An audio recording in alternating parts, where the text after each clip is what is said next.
Hello बच्चों, मैं पंकज गंगवार और ये आप सबका प्यारा चैनल सीबी एजुकेशन क्लासेस। अध्ययन की इस श्रृंखला में आज हम बात करने वाले हैं आप लोगों से chemical properties of organic compounds, कार्बनिक यौगिकों के रासायनिक गुण या रासायनिक अभिक्रियाएं। क्योंकि इससे पहले जो भी हमारे लेक्चर रहे हैं उनमें हमने आप लोगों के लिए आईयूपीएससी नाम की चर्चा की है। आईयूपीएससी नाम के बाद अब हम कार्बनिक यौगिकों की रासायनिक अभिक्रियाओं को पढ़ने वाले हैं। तो रासायनिक अभिक्रियाओं की अगर हम बात करें, कार्बनिक यौगिकों में मुख्यतः 4 प्रकार की रासायनिक अभिक्रियाएं देखी जाती हैं। इनमें एक पहली जो रासायनिक अभिक्रिया होती है वो होती है ऑक्सीडेशन। ऑक्सीडेशन या इसको हम कह सकते हैं ऑक्सीकरण। ऑक्सीकरण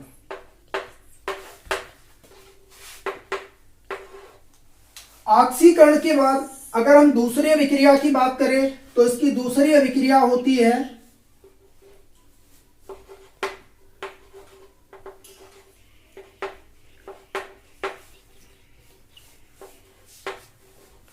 एडिशन रिएक्शन है। एडिशन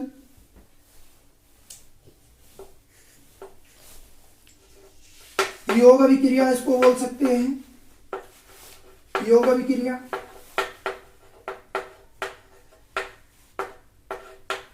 और जो तीसरी कैटेगरी की अभिक्रिया है, तीसरी अभिक्रिया होती है इसमें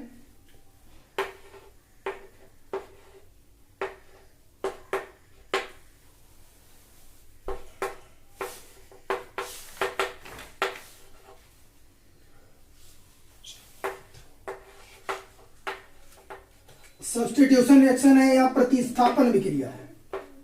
प्रतिस्थापन है।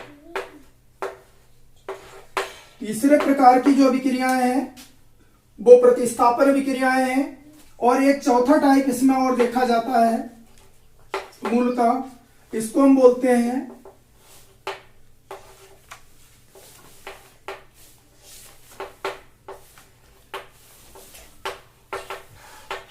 एलिमिनेशन रिएक्शन है। एलिमिनेशन रिएक्शन, और इसको हम विलोपन अभिक्रिया कहते हैं। विलोपन अभिक्रिया कहते हैं। पहले इन सभी अभिक्रियाओं की हम एक सामान्य चर्चा कर लेते हैं। देखिए, अगर ऑक्सीकरण की बात करें तो ऑक्सीकरण वह क्रिया है जिसमें किसी तत्व अथवा यौगिक पर ऑक्सीजन या ऑक्सीजन जैसे किसी ऋण विद्युतीय तत्व का योग हो जाता है। अगर ऑक्सीजन कहीं जुड़ता है तो जिस तत्व या यौगिक के साथ जुड़ता है उसका ऑक्सीकरण हो जाता है। कार्बनिक यौगिक चूंकि हाइड्रोजन और कार्बन के बने यौगिक होते हैं तो इनमें ऑक्सीकरण की प्रक्रिया के फलस्वरूप फाइनल और एंड प्रोडक्ट जो होता है वो कार्बन डाइऑक्साइड और जल होता है। लेकिन इनका जो प्रोडक्ट है वो इनके कंपोजिशन पर भी डिपेंड करता है और उसके हिसाब से कभी कभी वेरी हो जाता है। इसके बाद एडिशन रिएक्शंस की बात करें तो एडिशन रिएक्शन जो है वो उन हाइड्रोकार्बन्स में या उन कार्बनिक यौगिकों में देखी जाती है जो असंतृप्त होते हैं, जिनमें कार्बन परमाणुओं के बीच डबल बॉन्ड या फिर ट्रिपल बॉन्ड की कंडीशन होती है। तो जहां पर कार्बन परमाणुओं के बीच में डबल बॉन्ड या ट्रिपल बॉन्ड देखे जाते हैं वहां पर एडिशन रिएक्शन होती है। यानी कि कोई भी क्रियात्मक समूह या परमाणु आकर के जुड़ जाता है और बंधों की संख्या डबल के स्थान पर सिंगल हो जाती है और ट्रिपल के स्थान पर डबल हो जाती है। अर्थात हम ये कह लें कि परमाणु या समूह जुड़ता है और बंधों की संख्या कम हो जाती है। तो अगर ऐसी कोई अभिक्रिया है उसको हम योग अभिक्रिया कहते हैं। तीसरी टाइप की अगर अभिक्रियाओं की हम बात करें तो इसमें आ जाती है सब्स्टिट्यूशन रिएक्शन। जो सब्स्टिट्यूशन या प्रतिस्थापन अभिक्रियाएं होती हैं वो प्रायः संतृप्त यौगिकों में देखने को मिलती हैं। जो भी संतृप्त हाइड्रोकार्बन होते हैं या संतृप्त यौगिक होते हैं जहां पर कार्बन और कार्बन के बीच में केवल सिंगल बॉन्ड होता है, तो जहां पर सिंगल बॉन्ड होता है वहां पर ये सब्स्टिट्यूशन रिएक्शन देखने को मिलती हैं। और इनमें किसी भी कार्बनिक यौगिक से किसी परमाणु या समूह का किसी अन्य परमाणु या समूह के द्वारा प्रतिस्थापन हो जाता है, यानी एक जुड़ जाता है और जहां पर जुड़ता है वहां से किसी परमाणु या समूह का विलोप हो जाता है, यानी एक चला जाता है और दूसरा उसके स्थान पर जुड़ जाता है। तो ये अभिक्रियाएं प्रतिस्थापन अभिक्रियाएं कहलाती हैं। और इसके बाद हम बात करेंगे एलिमिनेशन रिएक्शन की या विलोपन अभिक्रियाएं। विलोपन अभिक्रियाएं जो होती हैं वो योग अभिक्रियाओं की ठीक विपरीत होती हैं। जिस प्रकार से योग अभिक्रियाओं में डबल बॉन्ड का सिंगल बॉन्ड हो जाता है और ट्रिपल बॉन्ड का डबल बॉन्ड हो जाता है और किसी परमाणु या समूह का वहां से विलोप हो जाता है, यानी परमाणु या समूह चला जाता है। तो विलोपन अभिक्रियाएं जो होती हैं, एलिमिनेशन रिएक्शन जो होती हैं, ये योग अभिक्रियाओं की विपरीत होती है। योग अभिक्रियाओं में बंधों की संख्या कम होती है, परमाणु या समूह जुड़ते हैं। एलिमिनेशन रिएक्शन में बंधों की संख्या बढ़ती है और परमाणु या समूहों का लोप हो जाता है।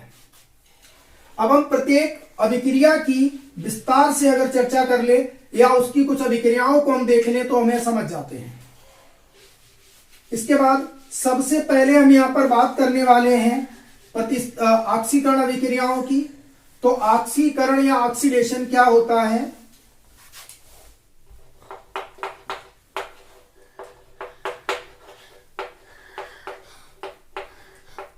ऑक्सीडेशन, देखिए ऑक्सीकरण जो है वो एक विघटनकारी क्रिया है जिसके लिए ऑक्सीजन की आवश्यकता होती है मूल रूप से। जैसे हम लोग जानते हैं कि हम लोग जो भी भोजन ग्रहण करते हैं और भोजन के ऑक्सीकरण से ही हमें ऊर्जा प्राप्त होती है, यानी भोजन का जो जारण होता है या उसका जो दहन होता है वो ऑक्सीजन की उपस्थिति में होता है और हमें ऊर्जा मिलती है। यानी ऑक्सीकरण जो है वो एक विघटनकारी क्रिया है, इसीलिए इसको हम दहन अभिक्रिया भी कहते हैं। दूसरी बात इसमें यह है कि जैसे कोई भी स्वचालित वाहन है या कोई भी इंजन है जिसमें डीजल या पेट्रोल पड़ता है, डीजल या पेट्रोल जलने के लिए वायु की आवश्यकता होती है या ऑक्सीजन की आवश्यकता होती है, और जब उसे ऑक्सीजन मिलना बंद हो जाती है तो वह इंजन नहीं चलता है, अर्थात इंजन बंद हो जाता है। इसीलिए आप लोगों ने देखा होगा कि प्रत्येक इंजन में एक एयर फिल्टर लगा होता है जो कि फिल्टरित एयर को, फिल्टरित ऑक्सीजन को पिस्टन तक भेजता है। अगर ये एयर फिल्टर बंद कर दिया जाए तो वो इंजन स्टार्ट नहीं होगा, क्योंकि उसमें ईंधन का प्रॉपर बर्निंग नहीं होगा। इससे संबंधित हम कुछ अभिक्रियाओं को देख लेते हैं। जैसे मान लीजिए कि हमारे पास कोक है, यानी कोयला है, और इसको हम वायु की उपस्थिति में जला रहे हैं या वायु द्वारा इसका अगर ऑक्सीकरण कर रहे हैं तो इसका जो प्रोडक्ट होगा वो CO2 हो जाएगा। यानी कोक को वायु में जलाने पर कार्बन डाइऑक्साइड गैस बन जाती है। इसी प्रकार से चूंकि इसमें हाइड्रोजन नहीं है इसलिए इसमें यहां पर क्या चीज आपको नहीं मिली, इसमें यहां पर हाइड्रोजन नहीं है इसलिए हमें जल नहीं मिला। लेकिन हम दूसरी एक अभिक्रिया देख लेते हैं। इस दूसरी अभिक्रिया में जैसे मान लीजिए CH4 है, इसका हमने वायु के साथ दहन किया है, वायु के साथ अभिक्रिया करवाई, हमें यहां पर CO2 मिलता है और H2O मिलता है। अब यहां पर इसको हम अगर बैलेंस देख लें तो यहां पर 2O2 कर लें और यहां पर 2H2O हो जाएगा, तो परमाणुओं की संख्या हमारी बराबर हो जाती है। इसके बाद कुछ यौगिक ऐसे होते हैं जो ऑक्सीकरण के बाद फाइनली कार्बन डाइऑक्साइड और जल नहीं बनाते हैं और दूसरे यौगिकों में या दूसरे पदार्थों में उनका ऑक्सीकरण हो जाता है। तो इसमें हम इस टाइप की एक अभिक्रिया देखते हैं कि जैसे हमारे पास एथिल एल्कोहल है, C2H5OH है। C2H5OH का हम अम्लीय सोडियम या पोटेशियम डाइक्रोमेट, तो यहां पर ये Na2Cr2O7 और साथ में H2SO4 है। ये यहां पर ऑक्सीकारक के रूप में कार्य करता है और जब इसका ऑक्सीकरण होता है तो फर्स्ट स्टेप इसका जो है CH3CHO ये मैं आपको पढ़ा चुका हूं। इसे एथिल एल्कोहल या एथेनॉल कहते हैं। ये चीज मैं आईयूपीएससी नाम में आपको बता चुका हूं। 2 कार्बन की श्रृंखला है, 2 कार्बन की श्रृंखला वाले हाइड्रोकार्बन का नाम एथेन हो जाएगा। OH ग्रुप यहां लगा हुआ है तो इसका नाम एथेनॉल हो जाएगा, एथेनॉल हो जाएगा। और एथेनॉल का जब अम्लीय सोडियम डाइक्रोमेट की उपस्थिति में ऑक्सीकरण होता है तो इससे एसिटल्डिहाइड बन जाता है और एसिटल्डिहाइड का आईयूपीएसी नाम जो है वो एथेनॉल होता है। अगर इस रिएक्शन को हम यहां पर क्लोज ना करें तो इस पदार्थ का यानी एथेनॉल जो बना है, इस एथेनॉल का फिर से ऑक्सीकरण हो जाएगा और जब फिर से ऑक्सीकरण हो जाएगा तो यहां पर हमें CH3COOH मिल जाएगा। इसको हम एसिटिक एसिड और या फिर इसको एथेनोइक एसिड, एथेनोइक एसिड भी कहते हैं। तो ऑक्सीकरण या दहन कार्बनिक यौगिकों का एक मौलिक लक्षण है, एक महत्वपूर्ण लक्षण है, महत्वपूर्ण विक्रिया है। इसके बाद अब हम बात करते हैं योग विक्रियाओं की। तो मैंने आपको बताया भी है कि योग विक्रियाएं जो है वो असंतृप्त हाइड्रोकार्बनों का लक्षण है। जो असंतृप्त हाइड्रोकार्बन होते हैं वो योग विक्रियाएं देते हैं और इनमें युग्म बंध पर, जैसे कोई भी कार्बन कार्बन डबल बॉन्ड वाला यौगिक है या कार्बन कार्बन ट्रिपल बॉन्ड वाला यौगिक है, वहां पर योग विक्रिया देखी जाती है, बंधों की संख्या कम हो जाती है और कोई दूसरा समूह आकर के वहां पर जुड़ जाता है। योग विक्रिया में एग्जाम्पल अगर हम देखें तो जैसे फर्स्ट एग्जाम्पल हमारा है CH2 डबल बॉन्ड CH2 और निकिल की उपस्थिति में अगर हम इसका हाइड्रोजनीकरण करवा दें, निकिल की उपस्थिति में अगर एथिलीन का हाइड्रोजनीकरण करवा दें तो इसमें यहां पर दोनों हाइड्रोजन जुड़ जाते हैं, CH3 सिंगल बॉन्ड CH3 हो जाएगा। क्योंकि मैंने बताया है आपको कि बंधों की संख्या कम हो जाती है और हाइड्रोजन परमाणु, चूंकि हाइड्रोजन से क्रिया करवाई जा रही है, हाइड्रोजनीकरण है, तो यहां पर हाइड्रोजन जुड़ जाता है। इसी प्रकार से अगर मान लीजिए कि हमने यहां पर CH3 सिंगल बॉन्ड C और ट्रिपल बॉन्ड CH, इसका हमने निकिल की उपस्थिति में हाइड्रोजनीकरण अगर करवाया तो इसका हाइड्रोजनीकरण कराने पर फर्स्ट स्टेप में हमारे लिए CH3 single bond CH double bond CH2 alkyne से एल्कीन में कन्वर्ट हो जाएगा और एल्कीन का अगर हम फिर से यहां पर निकिल की उपस्थिति में हाइड्रोजनीकरण अगर करवा दें, इसी रिएक्शन को अगर कंटिन्यू कर दें तो जो फाइनल प्रोडक्ट हमारा है वो CH3 सिंगल बॉन्ड C और CH2 और फिर आगे यहां पर CH3 हो जाएगा। इस तरह से हम इस योग विक्रिया के द्वारा या संकलन विक्रिया के द्वारा हम एल्काइन से एल्कीन और एल्कीन के बाद में एल्केन बना सकते हैं। तो ये एक प्रकार की अपचयन विक्रिया भी है। यानी जो संकलन या योग अभिक्रियाएं होती हैं वो अपचयन अभिक्रियाएं होती हैं। और तीसरी हम देखते हैं इसके बाद में प्रतिस्थापन अभिक्रियाएं। प्रतिस्थापन अभिक्रियाएं जो होती हैं वो मैंने आपको अभी बताया है कि प्रतिस्थापन अभिक्रियाएं संतृप्त हाइड्रोकार्बनों का लक्षण है, क्योंकि इनमें बंधों की संख्या कम या ज्यादा नहीं होती, बंध उतने ही बने रहते हैं, केवल एक परमाणु या समूह हट करके उसके स्थान पर दूसरे किसी परमाणु या समूह का योग हो जाता है। तो बात कर लेते हैं सब्स्टिट्यूशन।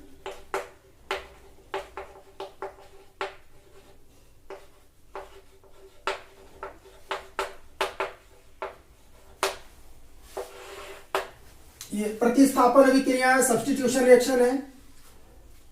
जैसे मान लीजिए कि हमारे पास एग्जाम्पल है मीथेन है, मीथेन, और मीथेन की हम क्लोरीन के साथ क्रिया कराते हैं।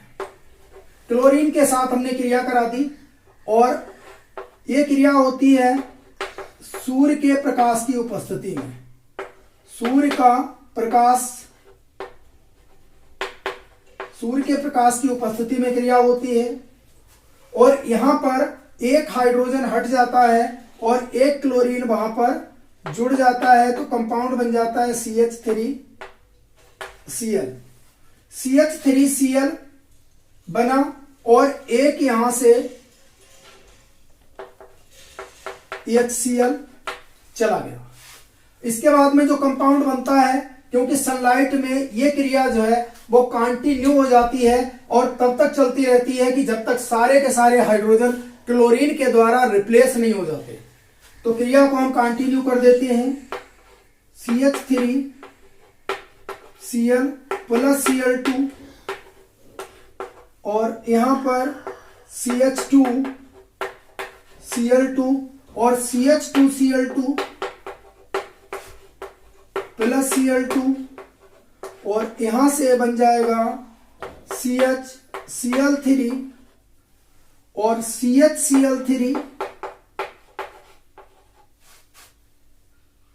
प्लस Cl2, ये इसमें हो जाता है CCl4। तो इस तरह से मेथेन के 4 हाइड्रोजन चारों क्लोरीन के द्वारा सिस्टमेटिकली एक के बाद एक रिप्लेस हो जाते हैं। तो ये प्रतिस्थापन अभिक्रिया का एक उदाहरण है। इसके बाद जो एक अन्य इसकी चौथी प्रॉपर्टी है, उस चौथी प्रॉपर्टी की हम बात करते हैं और वो होती है एलिमिनेशन रिएक्शन या विलोपन अभिक्रिया। विलोपन अभिक्रियाएं अभी आपको बता चुके हैं कि ये योग अभिक्रियाओं की विपरीत होती है। जैसे यहां पर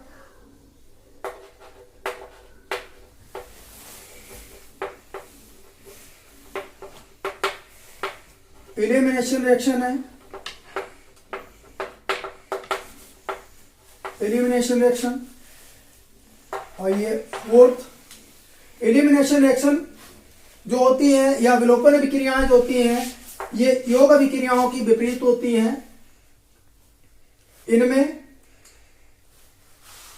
किसी यौगिक से किसी परमाणु या समूह का लोप हो जाता है या वो वहां से चला जाता है और उसके स्थान पर युग्म बंध या त्रिक बंध, डबल बॉन्ड यानी कि ट्रिपल बॉन्ड, तो डबल बॉन्ड या ट्रिपल बॉन्ड वहां पर स्थापित हो जाता है। और इसका एक एग्जाम्पल हम देख लेते हैं कि जैसे मान लीजिए हमारे पास CH3CH2Br, CH3CH2Br ये हैलो एल्केन कैटेगरी का यौगिक है, यानी एल्केनों का ये हैलोजन व्युत्पन्न है। और इसकी हम क्रिया करवाते हैं पोटेशियम हाइड्रोक्साइड के साथ, जो कि एथेनॉल की प्रेजेंस में होती है।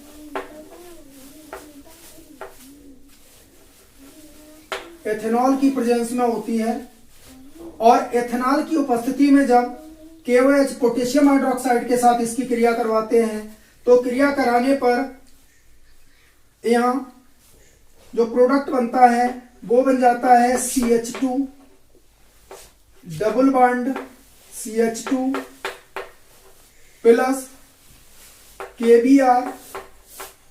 KBr पोटेशियम ब्रोमाइड, और एक हाइड्रोजन यहां से OH के साथ मिलकर के H2O बना लेता है। तो इस प्रकार आप लोगों ने देखा होगा कि यह अभिक्रिया योग अभिक्रियाओं की ठीक विपरीत है, इसीलिए इसका नाम जो है वो विलोपन अभिक्रिया है। और इस अभिक्रिया में एक संतृप्त यौगिक से किसी परमाणु या समूह का लोप हो जाता है और उसके स्थान पर वहां पर डबल बॉन्ड स्थापित हो जाता है। तो इस प्रकार आज के इस टॉपिक में हम लोगों ने कार्बनिक अभिक्रियाओं के प्रकार पढ़े हैं कि कार्बनिक अभिक्रियाएं कौन कौन सी मूलतः होती हैं, उनके बारे में पढ़ा है। और अगले नेक्स्ट वीडियो में हम आप लोगों के लिए यहाँ पर जो आपके सिलेबस का है एथेनॉल और एथेनोइक एसिड, इन दोनों की भी चर्चा करेंगे। तब तक के लिए धन्यवाद।